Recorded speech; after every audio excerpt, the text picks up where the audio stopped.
welcome back, Arizona Flok channel. Yes, I am not in mine, but the company's squeaky van. Rolling around in the mom wagon. The truck that is assigned to me has got some mechanical issues. Surprise, surprise, it's a Ford. What do you expect? All you Ford guys out there, hey, shut up, man. Fords are awesome, man. No, they're not. Not anymore. Anyways, I'm in the van for a couple days. Good thing about this is it's very comfortable. Man, talk about cushy. So, I got a couple things I want to discuss this morning on my way to work on a Friday. Welcome everyone, happy Friday. So this morning, typically my mornings consist of this, waking up very early, getting coffee, and just waking up, you know, watching YouTube videos and whatnots for a few minutes while I'm having breakfast. So this morning I was watching our boy, the OG of YouTube prepping, Southern Prepper 1. If you've been in this community for any length of time, you know Southern Prepper 1. He is the OG. He's been around from the beginning, even before me and Backcountry Preps channel. He's one of the original guys. You got him, you got Demcat, you got Engineers 775, I believe. We all know our buddy John at the Prepared Mind, Kaz over at Italian Hillbilly, and myself. I guess he could be considered the OGs, but anyways, that's neither here nor there. I was watching him, and what he was talking about is spurring this video. Talking about food security, food safety, and the days that we're living in now. I know it's dark, guys. It is, not even 6 o'clock yet. Food security, he went out and he was showing the different things that he bought, looks like from Walmart, talking about how high the prices are, how scarce the items can be to find, and just a general overview of kind of the economic state of the United States and the world. And we all see it, we all agree, I think all of us do, that things aren't what they used to be, right? You used to be able to go into a grocery store with $100 and come out with weeks worth of food. Just a jam-packed shopping cart for 75 bucks. Now, 75 bucks barely fills a bag. It is crazy. And we're not talking ribeyes and, you know, shrimp, cocktail, and booze. We're talking pasta, rice, and beans. Right? Maybe if you're lucky, some hamburger patties or some hot dogs or something. We see the slow decline in the ability and the purchasing power of our dollar. And I believe, just like Southern Prepper 1 was talking about, it's going to get worse. I believe they're intentionally causing this to slowly bring in poop come hit the roof scenario. You know what I'm saying? So the importance of having some sort of self-sustainable, regenerative food system on your property, at your house, in your apartment, in your condo, I believe is imperative. Automatically, you know, here comes the prepper side of me. Automatically, you should already have at least a year's worth of food stored up, and at least a year's worth of water, or the ability to clean water, purify water for drinking, which is not as easy as you think, guys. You don't get one of those life straws for your family and think you're going to be good. That's tough. That's going to be tough. You have to have water storage and the ability to get water, find water, collect water, or whatever. Is there a stream near you? Is there a lake or a reservoir near you? Is there a river? If you're on an island, can you desalinate water from the ocean? I mean, water is going to be number one. Absolutely number one. What is it, the 3 rule? You live 3 minutes without air, 3 days without water, 30 days or 3 months without, I don't know what the food one was. I guess 30 days. The threes, rule of 3. You gotta have water. You gotta have have water. That is the most important thing. So I appreciate Southern Prepper 1. He's still out there. He's still doing the things. But, you know, it's something we all got to think about, prepare for, and implement in our lives, especially if you're a family head. That is your number one job, is to keep your family safe. That includes food and water. So that's what we're doing, guys. You know, if you've been watching this channel, we're in the middle. We're knee deep in our gray water treatment room, which is going to supply water for our gardens this coming spring. So I've got the rest of summer and fall to finish that room. I'm anticipating being done in September next month. I mean, complete, tanks, filters, everything. At that point, we start putting in fences for the garden area, the orchard area. That way the cows don't come and destroy everything. So we have all this time to get all this stuff complete, and I'm glad I started when I did, even though it was hot. We got out there. The room is dried in. Today I'm actually heading to buy the finished roofing material. I have started buying some of the drip edge already, but the sheet metal roofing is going to be purchased today and installed tomorrow. That's my Saturday plan. So that's going very well. After that is siding, door, and trim, and the outside is done. Oh, and steps up to the door. So got a few more days working on the outside, and we're doing all the cool stuff on the inside finally.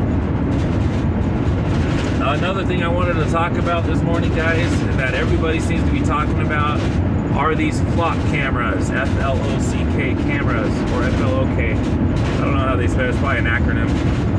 So did you guys get woken up this morning by that alert on your phone? I don't think, it wasn't an Amber Alert. It is not a missing child. They're looking for a suspect riding a Harley, red shirt, leather vest, apparently whacked somebody, killed somebody. Pima County, P-I-M-A County. So that alarm's been going off, and it dovetails into this whole flok camera thing, this surveillance state that we're living in, that we have been living in. It's just becoming more obvious now.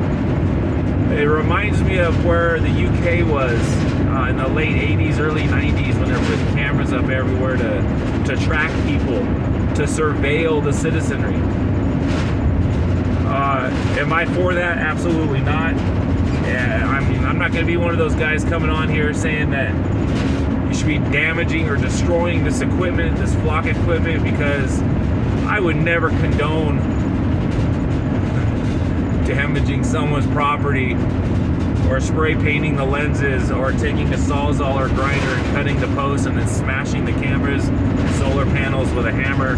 I would never condone that. Never.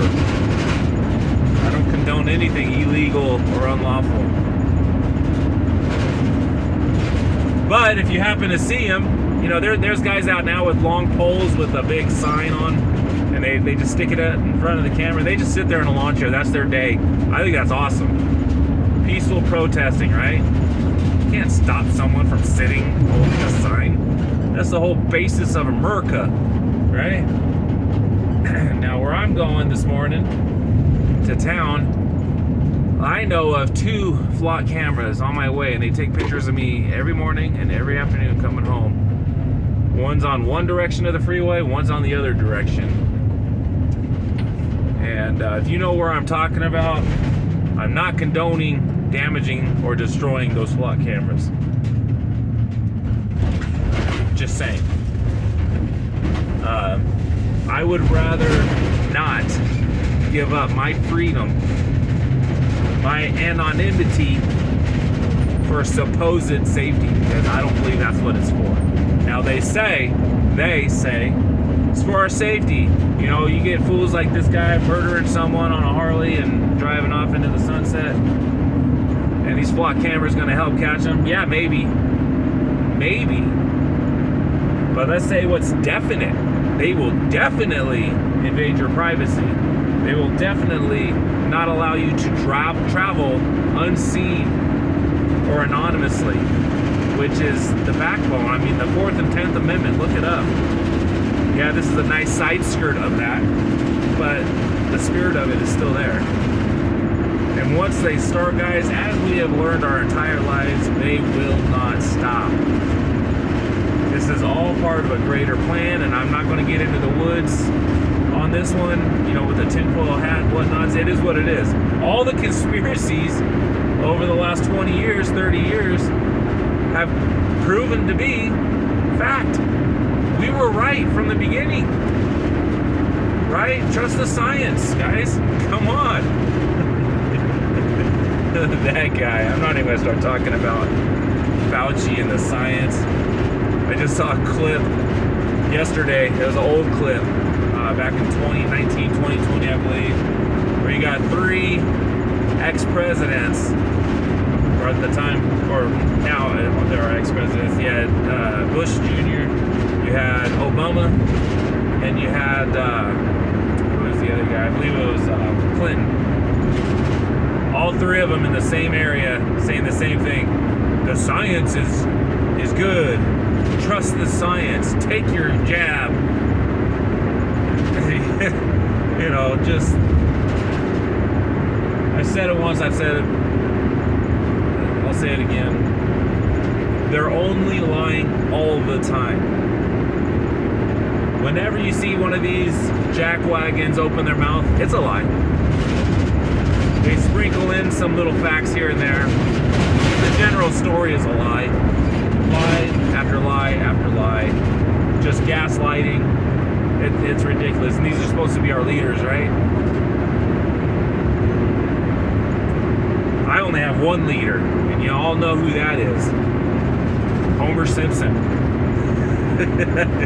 That's a joke. Nope. I miss the Simpsons. So yeah, that's about it for today, guys. Again, don't go out destroying flok cameras. Now, if you want to hold a sign in front of one and sit down with your lawn chair and some iced tea or something like that, I think that's awesome. I think that's awesome. There's one guy going around with a ladder and tying American flags around the camera in protest. And I think stuff like that is great. So it's a beautiful morning, guys. It rained yesterday. I actually had to leave this van in a secure location, and my wife brought me home in her 4-wheel drive truck because it was so muddy. And it is what it is. That's monsoon season. Adapt and overcome, y'all. So what do you guys think about this? Do you think the food situation is dire or will become more dire? I'm passing a gas truck stop right now.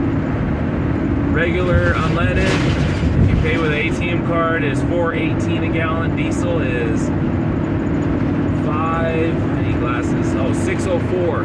$6.04 a gallon for diesel, guys. That's why part of my contract to work for this company is they need to supply me a vehicle and a gas card, which they did. So it makes it much easier on the pocketbook, so to speak. So I'll cut the video here. Tell me what you think about all this, guys.